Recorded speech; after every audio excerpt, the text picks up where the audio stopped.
कहते हैं मैं 3 लोक से अलग हूँ। मैं ना मृतलोक में हूँ, ना मैं पाताल लोक में हूँ, ना मैं स्वर्ग वैकुंठ लोक में हूँ, ना मैं जंजीरी लोक में हूँ, ना मैं ब्रह्मलोक में हूँ। मैं इन सब से परे रहता हूँ। वो बहुत प्यार से सूरत को समझा रहे, मैं इसमें किसी में नहीं रहता हूँ, सबसे अलग है मेरा देश। बोलो। 3 लोक एक बूंद पसारा, सेंध रूप है अगम अब वो कहते हैं कि 3 लोक में एक हमारी यानी निकाली हुई एक बूंद रहती है, एक बूंद के रूप में सूरत यानी जंगली द्वीप सैतल कल में ये वहां आकर के टिका दी गई। उससे ये तीनों लोग ये निर्माण हुए। मेरी एक बूंद रहती है और मैं तो अगम अपार, मेरा कोई भेद नहीं जानता, मेरी कोई पैमाइश नहीं करता, मैं अलग रहता हूँ। मेरी एक बूंद रहती है 3 लोग में, उसका ये सारा का सारा ये सब पसारा है। बोलो। मैं न पताल स्वर्ग नहीं मिरता, ब्रह्मा विष्णु महेश। अब महापुरुष कहते हैं पाताल स्वर्ग और मृत लोक और ब्रह्मा विष्णु इन महादेव इनमें मैं नहीं हूँ, बिल्कुल इनसे अलग। बोलो। नहीं गोलोक नहीं साकेत, इंद्रपुरी नहीं ब्रह्म कहते हैं कि समेत। न इंद्रलोक में हूँ, न ब्रह्मलोक में हूँ, न रामलोक में हूँ, न साकेत लोक में, इनमें मैं नहीं रहता।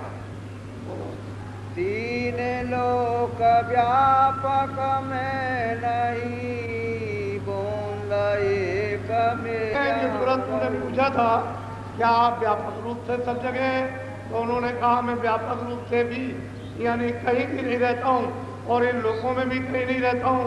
मैं तो इन सब से परे हूँ, इसमें मेरी एक बूंद एक सूरत मेरी रहती है। उसी बूंद का सकल पसारा, वेदता एक ब्रह्म कहते हैं उसी बूंद का ये सारा का सारा ये ब्रह्मांड तीनों लोगों का ये सारा पसारा है और उसी को लोग क्या कहते हैं अपार।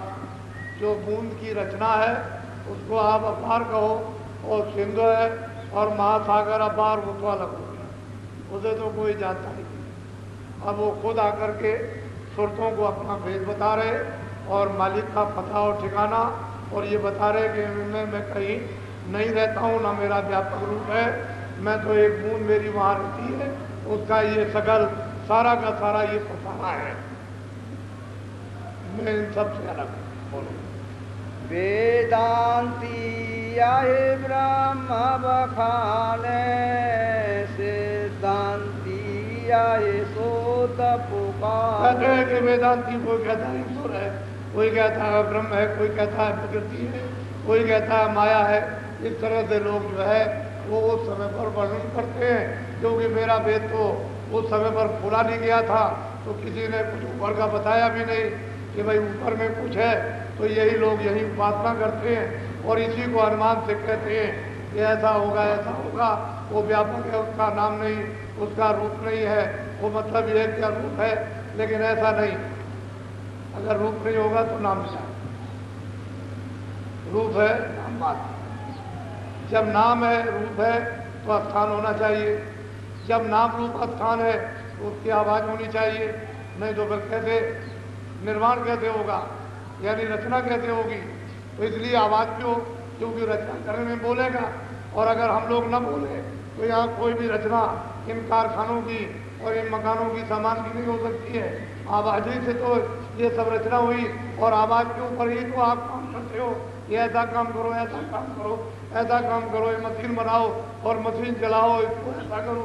तो इसलिए शब्द की ही सब जगह, यहाँ वो शब्द गुप्त है, जड़ता में है, और वहाँ शब्द चेतन का।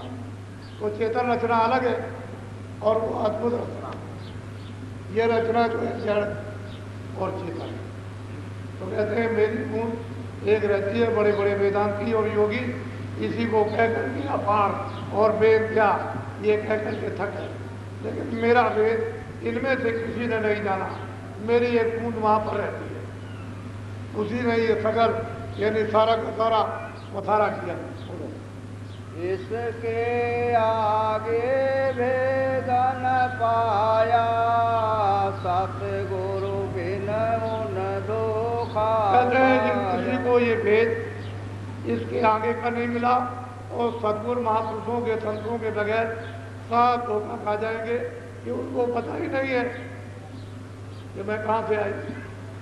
जब सुरतों का हाल ही किसी को मालूम नहीं है तो असल में बात यह है कि सतपुरुष ने नीचे अपने इच्छा मर्जी मौत से जो नीचे की रचना की है वो मतलब ये है कि ऊपर यानी ठेका बना करके स्थानों पर और इन सुरतों को बैठा करके यानी मतलब ये है कि तपस्या कराई और इन्होंने तप करने के बाद जब प्रसन्न कर लिया सतपुरुष को तो उन्होंने वरदान मांग लिया।